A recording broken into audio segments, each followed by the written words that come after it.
Hello, everyone. Welcome back to Newcastle Fans TV. This is a little bit different. It should normally always be about Newcastle United, Newcastle Fan Channel. Well, this is going to be a little bit different. It's a big welcome and a huge thanks for getting CJ on.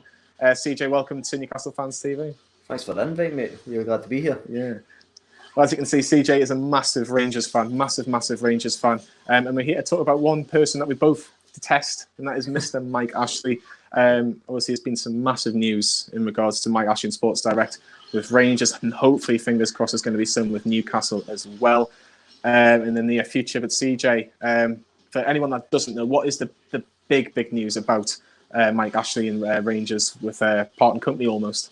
Yeah, that's it officially now done. We're finally able to move on. Basically, Mike Ashley kind of done what he does for other football clubs. He gets involved, takes over this and this and this, gives the club a really bad deal just to fill his pockets up. And basically, he's been gone for Rangers for a long time now. Obviously, there was that time where he was in a bit of a position of power for Rangers and Newcastle and all these talks. Then he went away, but it's been kind of going on behind the scenes with court case after court case because Rangers went ahead and signed a new kit deal 2 years ago with Hummel. And then Mike Ashley was like, no, coming back in, you know what he's like. He doesn't ever want to let the money go whenever he can drag out some more. So the court battle's been going on and on and on. And then finally, just after 2 years, 6 different videos have had to make on court battles.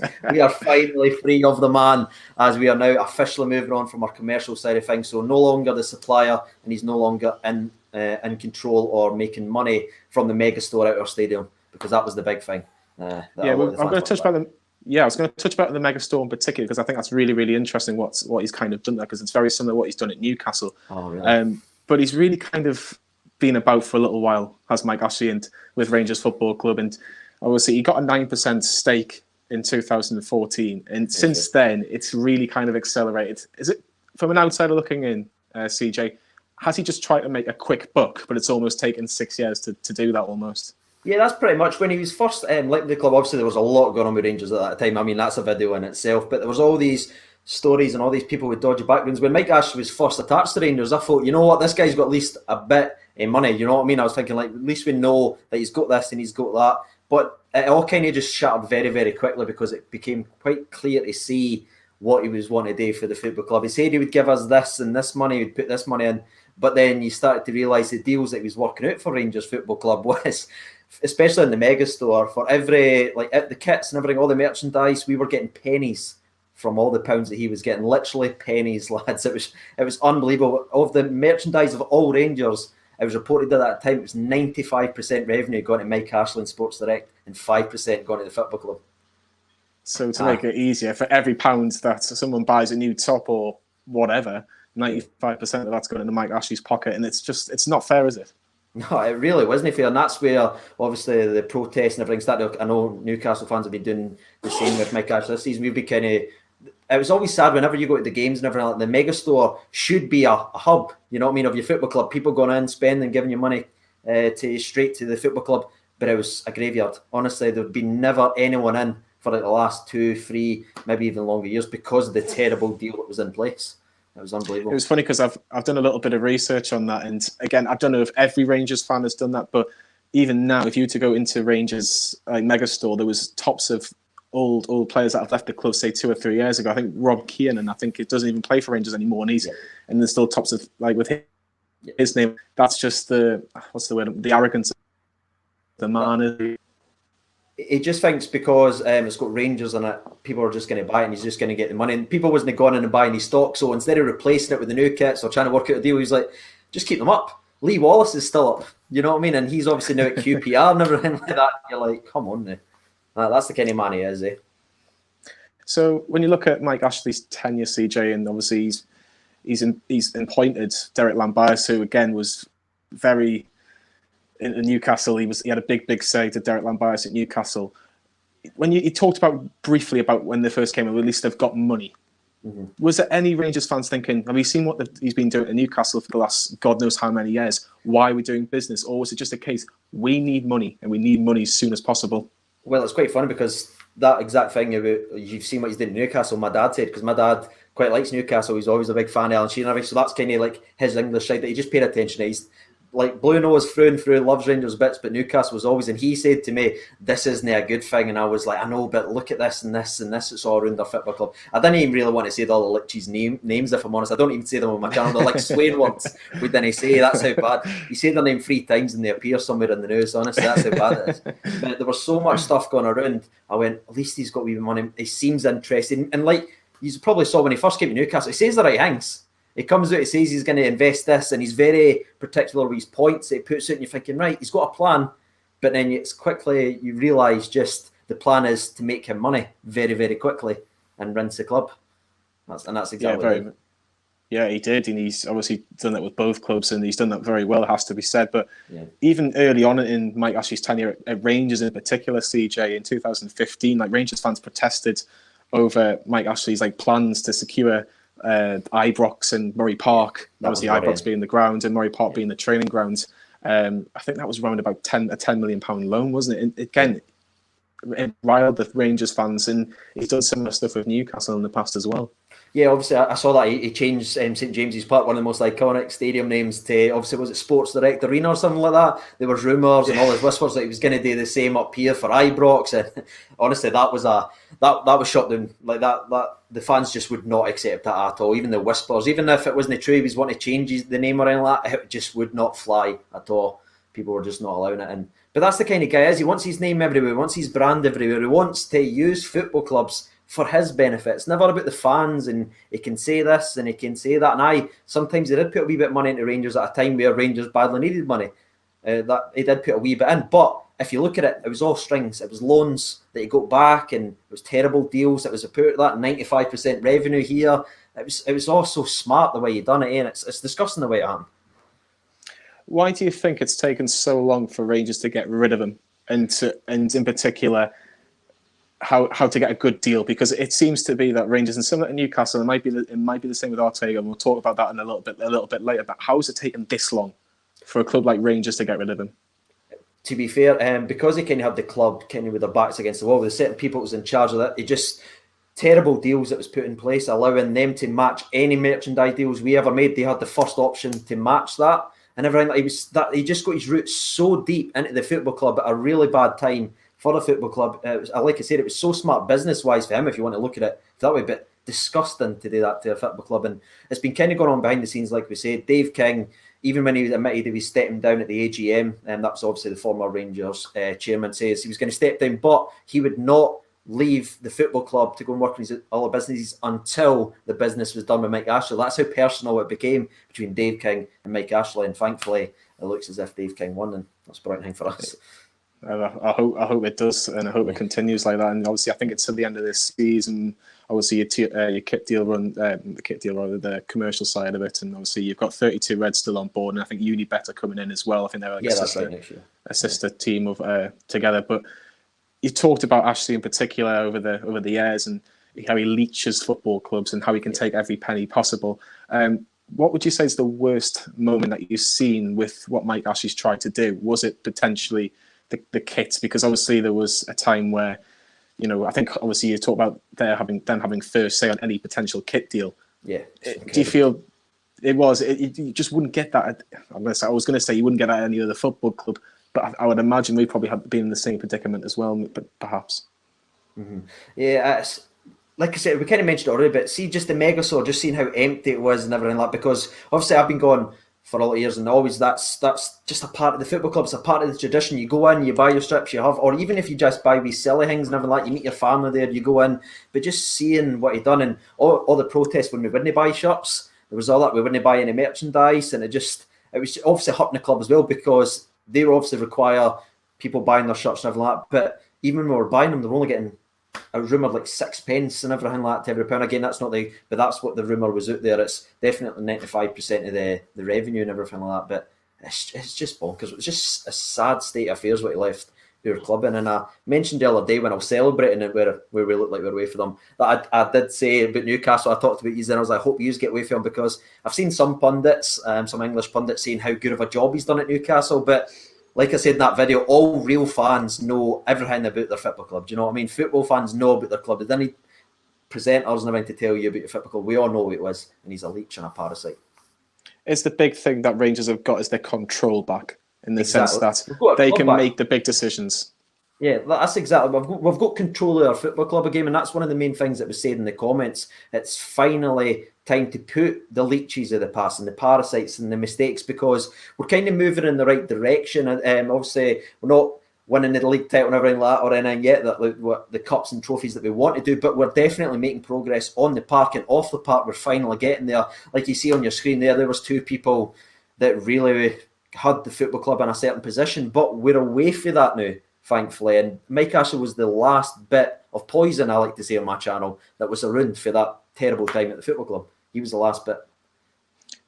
Is it a case now it's just celebration? And you talked about moving on and obviously getting the control, but do you feel maybe now, CJ, that Rangers, obviously there's always going to be Celtic, but they can, unfortunately, from your side of it, unfortunately from your side of it, but at least there's a light at the end of the tunnel, because you've got, obviously, you look at Rangers over the last 8 years, maybe even 10 years, you'd have to say. I think it seems a long time ago now when Rangers got demoted. 2012, yeah, 2012, and you just think from now on, it's taken to 2000, probably 1920, really, to see Rangers competing at the top.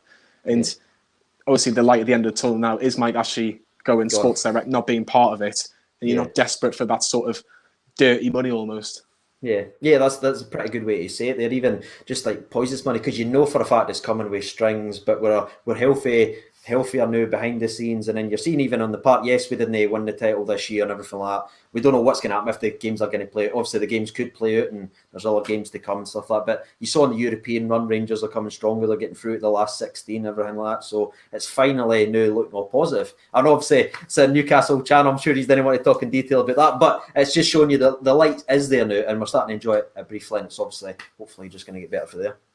Before I talk a little bit more about the future, I think the last thing I want to touch about is that he might actually did try to get a 30% or 29.9% stake in the club. And were you ever kind of, I'll say, worried that maybe he would sell a Newcastle and maybe take full control of Rangers at a very cheap price? And if that was to happen, how concerned would you have been on the long-term vision of Rangers? Yeah, that was a big worry, because that's when everything started to come a bit clearer then, and like we all noticed that for his initial plans and what he said he was going to do, this was a couple of months down the line, and we're realising, he could easily sell up with Newcastle and then move to our game, and because he just had us, you know what I mean? They had us with all the merchandise, and Rangers fans they love and they support their clubs to death, and they will buy and support their club as much. But that's the massive thing we were worried about, is him coming up here and just being in control of your football club, because that was the only thing holding us back, thankfully, is the fact that he was the owner of Newcastle. Because if he wasn't, I'm sure he would have even gotten deeper, took the club for a right run around and got it for a terribly cheap price, and who knows where we would be right now if he wasn't, if he was able to take control of the club as well. It'd be frightening. It'd be absolutely frightening. I can only speak from my point of view, but I think it would have been absolutely frightening. The Rangers and Celtic are always going to be at the top, and you might get the odd Aberdeen or whoever to flirt with the top, but I wouldn't have thought that Rangers would be anywhere near properly near the top if Mike Ashley was involved anymore. No, I don't think there would have been good investment coming for him. No, definitely not. No. When you look at it now, though, obviously Mike Ashley's no longer involved, and Dave King, you've touched about him briefly. I know I was going to mention. Oh, there's a question actually from Mickey Townsend. I'll get this question. Is CJ having hashtag cans? Do you know what hashtag cans is all about with Newcastle? Is it a wee bevy? Is that what it is? I'll give you that. It's the right pronunciation for it. Yeah, it's a wee bevy. It's obviously interesting. I'll touch on the takeover as the next point, but I think one thing I would like to think is that Rangers, obviously, we talk about the control, we talk about the future. But look at the money that actually you're getting from kit deals. I think the kit deal that you're getting rumored is around about £20 million with, is it Castor? Is it like a Merseyside brand? That's the rumour that's out there just now, that's what it's supposed to be here. And they've even said, they didn't release, on Rangers' official side of things, they didn't release the exact who it was going to be. There's some scoops out there over the last couple of days. I think we all know who it is, but Rangers still haven't officially said it. But they did say is this new deal is a significant step forward for the football club. So that just shows we're getting the deals that we should probably been getting now for a last little while. So finally, we've got the right people in charge behind the scenes getting the club the best deal possible, rather than an individual the best deal possible. I think that's the biggest difference, isn't it? Because like if you look at the club making that like £20 million in the Scottish game, I know Rangers are a massive football club. I'm not taking that away by any stretch, but that's still decent. That's a decent amount of money for a team in Scotland. Like if you compare it to the Premier League. Yeah, I absolutely will. You see the TV money. I've kind of ranted and raved about this for a very long time. The Scottish game, it's just the money's just not there.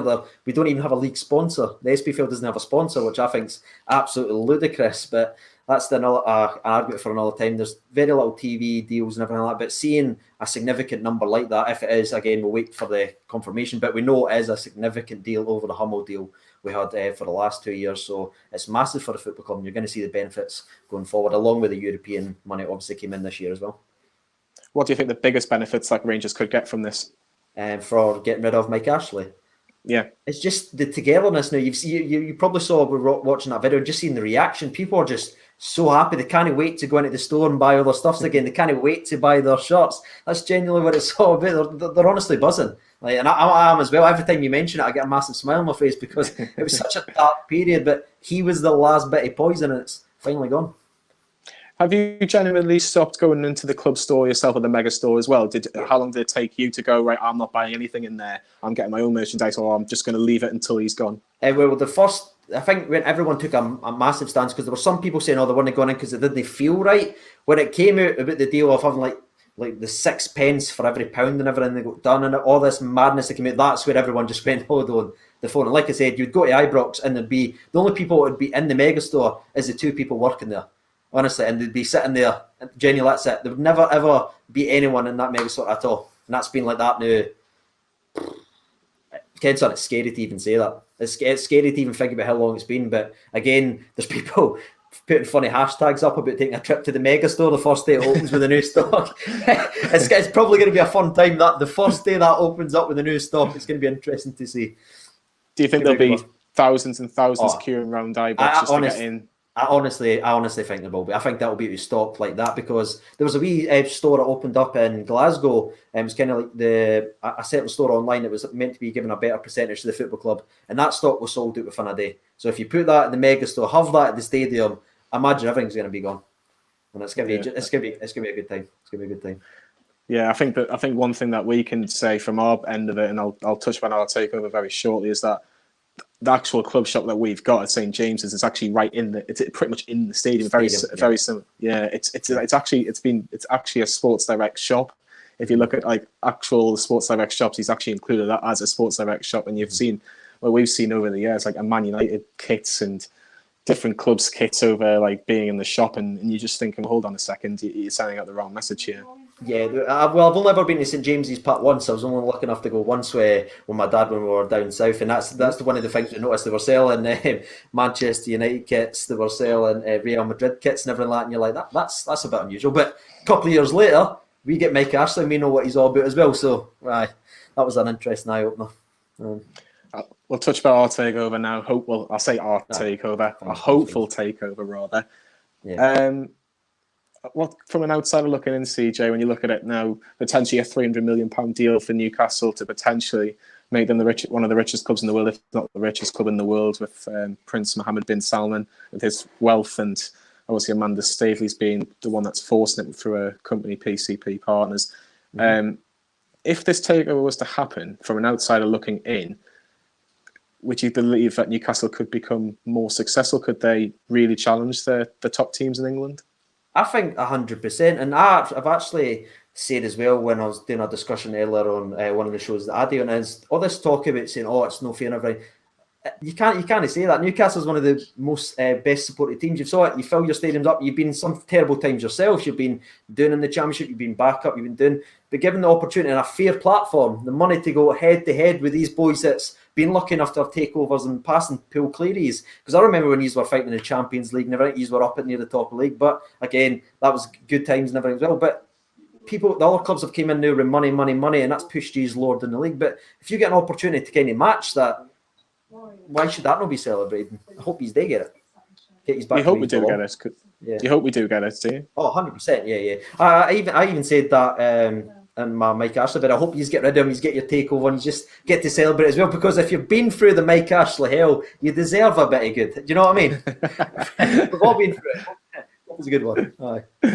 do you think that we could, like, how long or how quickly, if say this table was happening, how quickly do you think we could challenge, say, like step by step? Because we're currently 13th in the Premier League. Yeah. Obviously, you'd have to, whenever this season, and people are saying June, who knows, but if, say, Newcastle were to finish the season in July, for example, or August or whatever, do you think that Newcastle could potentially get from, say, where we are now to the Europa League in just one season, or to the Champions League in 5? How do you see it from an outsider looking at it? I think the Man City takeover is quite an interesting one to look at, given where they were before the money came in. I think that's a good little thing to follow from there. The thing with English football is there's so many teams now battling for all those positions. You've got Manchester United down in the 6th spot, everything battling for Europa League places. You've got Spurs, you've got Chelsea. There's so many teams now fighting for those spots. I do think it's going to be difficult to make it in one year, but if you're backed and you're backed properly, you make the right signings, you bed your club that way, I think within a couple of seasons you should be definitely up in there. Absolutely. Yeah, for sure. I think, well, hopefully. For sure. Let's just talk a bit more about Rangers, obviously, with everything that's going on. And yes, Mike Ashley is going to be going, which is fantastic. But you have to look at, obviously, what's going on in Scotland and the fact that, Rangers seem to be one of the only clubs fighting the top of the Scottish football and organisation in the SPFL. And, we can talk about, obviously, in more depth about the votes or non-votes. With, I think, Dundee were the last team to vote for an answer and then end up changing their vote or not getting their vote. So what happened with that is they done a proposal. They said it had to be done by 5 p.m. this certain day, and then all the clubs and everything like that voted, etc. And then Dundee voted no, which they play in the Championship of Scottish football, and all you needed, because there's only 12 teams, is 3 teams to say no, and that ends the entire proposal. Well, that vote went missing. So that went missing. That wasn't counted because the one vote that would have ended the proposal went missing. Originally they said Dundee emailed shortly after and says they weren't going to count their vote. They want to take the vote back. Then a couple of days later they says it was actually stuck in their quarantine email system.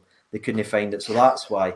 It's a messy situation. It's taken a very interesting twists and turns. I keep saying it's like an episode of Breaking Bad, because every single time you think you're about to get answers, there's another twist, there's another lie, there's another twist around, and there's so much contradiction. It's a massive thing going on with Scottish football. I'm not sure how much maybe the viewers of that know what's going on, but it's very interesting. Rangers aren't actually the only club that's fighting, but they are the most vocal club. They have, this is what, on their own word, by the way, I'm not saying that I know insider information, I'm just going by the statements, that they have clubs that have spoken to them. They say they've got a dossier of evidence that they will release at a meeting that features all clubs. That's what they're waiting for. So that's when everything's going to come out. So we'll see then. Do you think yourself, CJ, that obviously something smells dodgy, doesn't it, with all of this? It smells BS, absolute BS. Yeah. Like the whole stuck in the quarantine system. Dundee then changing their no vote, even though there was a statement on their website saying voting yes would be significantly damaging to our club and all these others. 3 days later, the SPFL has released the vote and let everybody know in Scottish football that Dundee has a deciding vote, which I think it's absolute. How can you do that during a vote? You know what I mean? Let the results know and let one team know they're in the position of power like that. And then 4 or 5 days later, Dundee changed their no vote to a yes, which I think's absolutely hilarious. It's honestly ridiculous. It's incredible. What can you see happening, CJ? Can you just see Celtic being handed the title? Or do you think it'll get to a stage where they'll just go, do you know what? We're not going to be able to get this next season started straight away? Or do you think maybe it'll just be a case that they'll just do what they need to do and relegate Hearts and give Celtic the title? Rangers finish second. I think you'll still get a Europa League place out of it. But it's again, while there's still a chance, I think you were 13 points off top with a game in hand, and you've still got 2 Old Firms to play. 2 Old Firms to go, yeah, absolutely. So if potentially, say, it all went really well for Rangers and you won that game in hand and you won those 2 games against Celtic, you'd be 4 points behind with the same games played, with about, I don't know, say 4 or 5 games to go, and you're thinking, well, anything could happen. And it has happened as one of the famous seasons we call Helicopter Sunday, a very similar situation in point, especially in Scottish football. With the last 6 games, what we do is we break the table in half. So the last 6 games are all the top 6 teams playing each other. So it's usually the tougher games. Like you don't have Celtic maybe going into the last game playing the team bottom of the league. It's the interested. But see, even from my perspective, I'm being honest, it's not even about Stoke and Celtic for the title. That's what I think a lot of people are struggling with, and people that's just diving over this saying, "Oh, Rangers are only fighting because they're 13 points behind Celtic. They didn't want to admit they're champions." We're actually just trying to fight here, and we're saying something's dodgy within the Scottish game right now. And if there isn't anything dodgy, go ahead and do an investigation, because that's all Rangers have asked. If there's nothing dodgy, do a real investigation on it, and then that'll tell us, and then we can step back and we move forward, we agree, blah, blah, blah, we go forward. But the fact that they're not doing an investigation, that's where the problem is for Rangers. But what I actually think is going to happen is I think eventually, I'm hoping Rangers' evidence is strong enough that can cause a wee bit of a change, but I do think the season is finished, if I'm honest with you. I know German football is now coming back. Was it the 15th of May or something like that? They tweeted out. So I know they're coming back, but I think Scottish football is done this season. Whether they give titles away, titles and relegations away, that's interesting, because obviously Hearts find themselves in that position where they obviously have to play all the teams near the bottom, and they could even jump up to, they could still finish 6th in the league, which I think is mental, and they could still be relegated. That's crazy. It's the 7th in the league. Yeah, that's still really still a massive gap. I'm just looking at a couple of messages there. Stephen Gerrard definitely wouldn't work for wouldn't work for Mike Ashley. Stephen Gerrard's, if you look at the betting, CJ, he's a name that always gets mentioned when a Premier League job comes up, just because of the name itself. You've seen. I see. Yeah. Do you think when you look at the end of last season, obviously Newcastle lost Rafa Benitez and Stephen Gerrard, you'd have to say, I know he hasn't won it. I know he hasn't. No, it's stupid. But when you look at Stephen Gerrard, and you have to say he has done a good job. I think the one thing that he's missing, and it's blatantly obvious, is a trophy. Trophy title. Yep. The trophy, and that's the big thing with Rangers, isn't it? You're obviously the most successful club in the world, aren't you, with what you've won? So if you look at it like that, do you think Stephen Gerrard is ready for, say for example, Steve Bruce doesn't last the end of the season? Okay. Do you think Do you think Stephen Gerrard is ready to make that jump? Not necessarily bigger club or anything like this, but going to a Premier League club and being given more money, being given a chance to test in England against teams in opposition, no disrespect to the Scottish League, a lot tougher. The thing that I keep going in my head, and everything I've heard Stephen Gerrard say, because obviously I watch every single press conference, I've seen him answer all these questions, but every single time he's like with someone else's. I honestly don't think Stephen Gerrard would go to any team that's going to play against Liverpool. As silly as that may sound, I think that with the way his contract's been handled to a certain year, I think it's 2024, sorry, that's just off the top of my head, or is it 2023? But so is Klopp's. I think that's kind of a natural kind of position, and that's what all the rumours are. I'm going to be honest with you, every single day I get a Liverpool fan saying, do you think Stephen Gerrard's going to take over at Liverpool? And I do think I think that's the only club he would leave to, because one of his statements he said here, he came here for the challenge, he came here for the fight, but he's built into the culture now, and he says he's got 2 clubs in his heart now, and he only ever had one. So I think there is something there. He wants that challenge. He wants to win that title. He was very close to winning a trophy earlier on in December, where it was an unbelievable, battered them rotten, but they went ahead and scored an offside goal. It was just everything seems to go wrong when it goes against Rangers, when Rangers are involved at the last hurdle. But I think if Stephen Gerrard's ever going to go, if I'm being honest to anyone watching, I don't think it's going to be any other team but to Liverpool. That's the only projection I can see him ever going. Do you think that he has to win trophies though at Rangers to be given that chance at Liverpool? I think he has to win trophies and titles at Rangers to stay at Rangers. I don't think he's going to be the first manager since 1969 to play 2 seasons without winning a trophy at Rangers.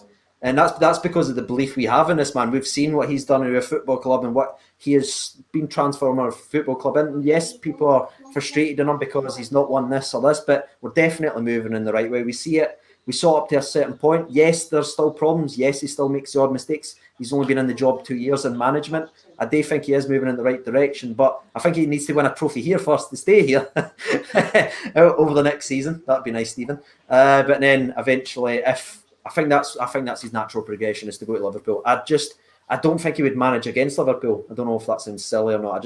I wouldn't. I don't see it happening. Yeah, I think if you touch on it brilliantly, the fact that he actually forget Liverpool.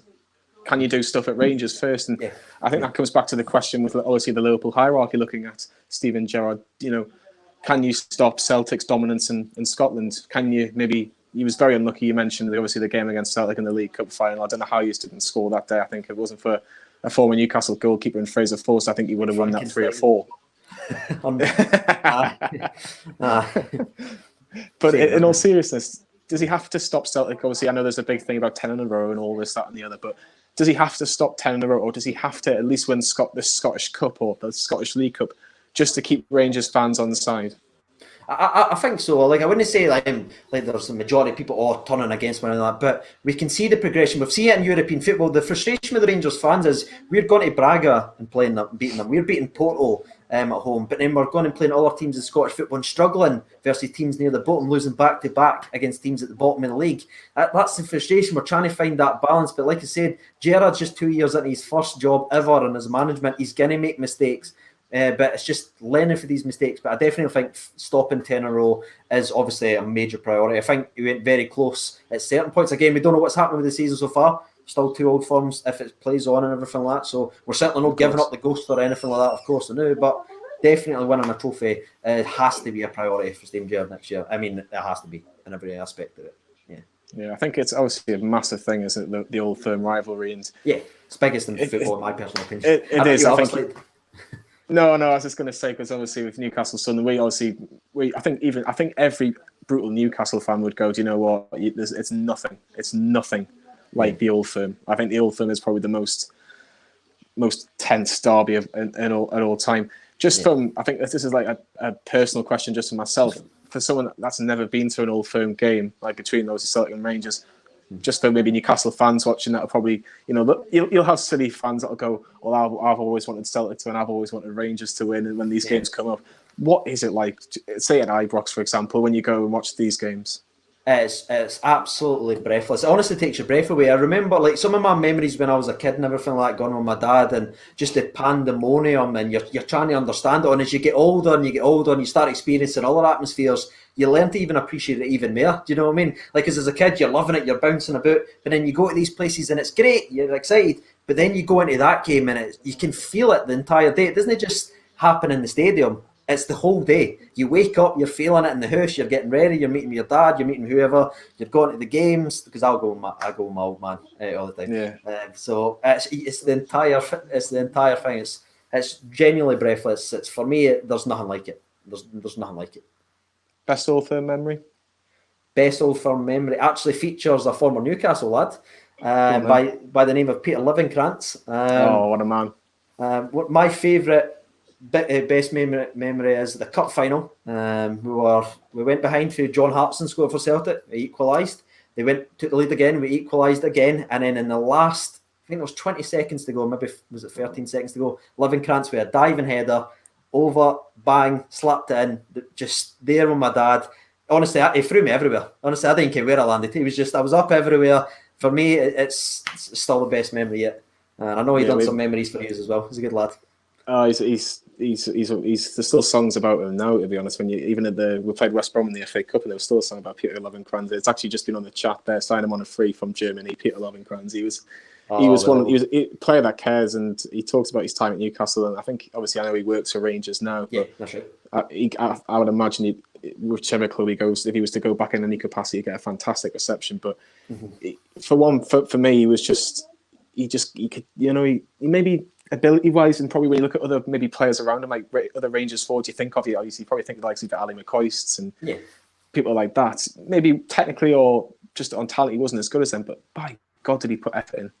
He was a big game player as well, because one of the things now, we've got certain good players that's been like with Newcastle as well, with the Morelos and everything like we've seen players. But Livenkrantz had this ability, every single time it was a big game, he done something, whether it was scoring or the assist. He was a big game player, and that's why fans absolutely love him, because if you can step up in the biggest moment, that's how you endear yourself to fans. And I know he scored massive goals for you on your ways back up, and he seemed to score every time against Celtic, which was great, because I always put a pound on him to score.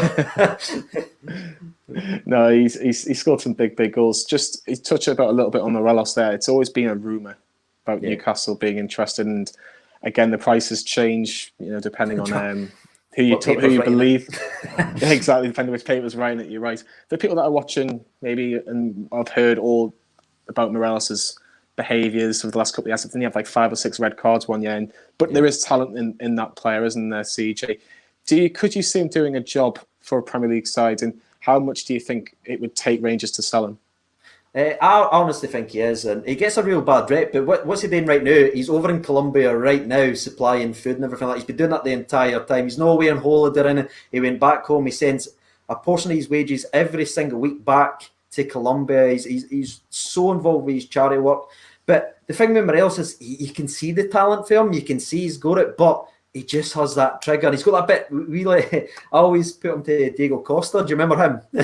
When he was in the Premier League. What a player. No, I'm not saying he's good as Costa or anything. I'm not saying that. But that type where he plays on the edge constantly, you never know what he's going to do. He's either going to chest it down and score, or he's going to battle up against someone and do something silly. There's never an in between. But I think if you saw his progression this season, especially in the European games, like say when he played against Pepe versus Porto, Pepe tried every trick in the book to try and wind Morelos up, but you can see he's maturing. He's still a young lad. He scores goals for fun, but you look at some of the goals he scored in European football versus the Portos and the Portos towards the end. He's just his performance and his aura. He's definitely got something. I actually likened him a lot to one of the Newcastle players I watched play for years. What was it, Rondon? See him the way he. Yeah, I thought that would be kind of like swap, because when the rumours first came out, I went, that makes sense to me because he fits that Rafa style of being that workhorse that can drag the ball 30 yards because he can run in the channel, he can hold it up. And I thought that'd be a perfect, obviously Rondon, all the stuff that happened there, I know you were very annoyed that didn't get to keep him. Then Rafa left. Yeah. But he's kind of that same ilk, like that workhorse that can drag you forward. And so many times, especially for Rangers, we'll kick him a ball at the halfway line. He will run it 30 yards to get a shot on target just by himself. And that's the difference for me. Because we've got another goal scorer by the name of Jermaine Defoe. Phenomenal goal scorer. Scores goals for fun. Shh, don't mention him, will you? Sorry. But his ability to score goals is frightening. But Morelos is different because you can kick him a ball anywhere and he'll run with it and he'll take on. He can take the bumps. He can win you free kicks. But he's definitely mature, and I think he gets a bad rep. And I see some of the comments whenever he's linked me down south saying, "Oh, he gets 5 red cards and all this." You can see he's actually mature, and he's still a young lad. Yeah. How much would it take? Say Newcastle were interested. How much do you think it would take? Honestly, I think. I think the 20. I think it would take it. If I'm being honest with you, we see some of the money. I think maybe even 15 to 20 way packages and everything. I know some people's going to laugh at that and scoff at it, but you see his pedigree at the European level against some of the best. That for me says a lot. You see what the Colombian manager thinks of him, what his own teammates like Falcao was saying about this lad and saying he is the future of Colombia. I mean, that's a no bad wee nod for you coming from somebody like that who's sort of done it all and said it all. So I think it would be a pretty expensive one, but if he's got a takeover, that's usually what happens. Money gets spent. Yeah, of course.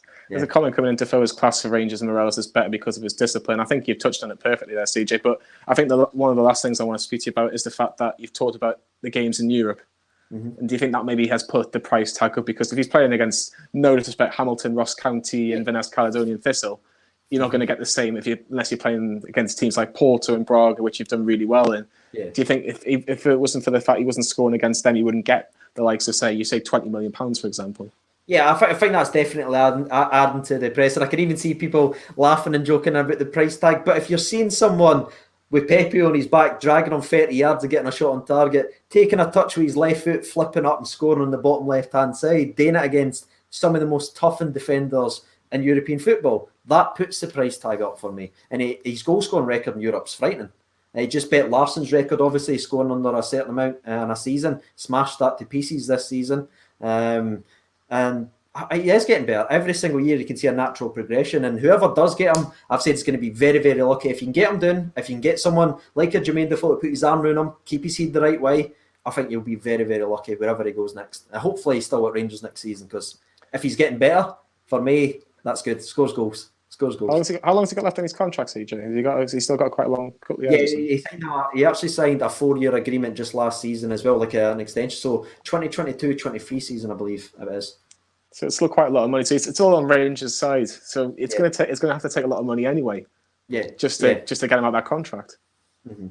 Exactly. That's the price. That's the price you have to pay these days. But I do think a lot of that, like, I'm not saying I would definitely take this much. And there's obviously deals and everything gets put. You look at Dembele, who left Celtic last season. It was for a certain price, but then it could raise up to a price. That's what it's all about. But I think if a takeover, you know what's going to happen. If you do get a takeover, everyone gets that extra bit of money on top, because you've got the money now. They know you want to spend it, so everyone's just going to go up and up and up. And that's a good problem. You're probably going to find yourself in. Hopefully, they get loads of good players. But that's what's going to happen. You're probably going to be spending a lot of money. What like Spurs done all the years ago when they sold Bale, but 10, 15 million on all the players that they actually bought.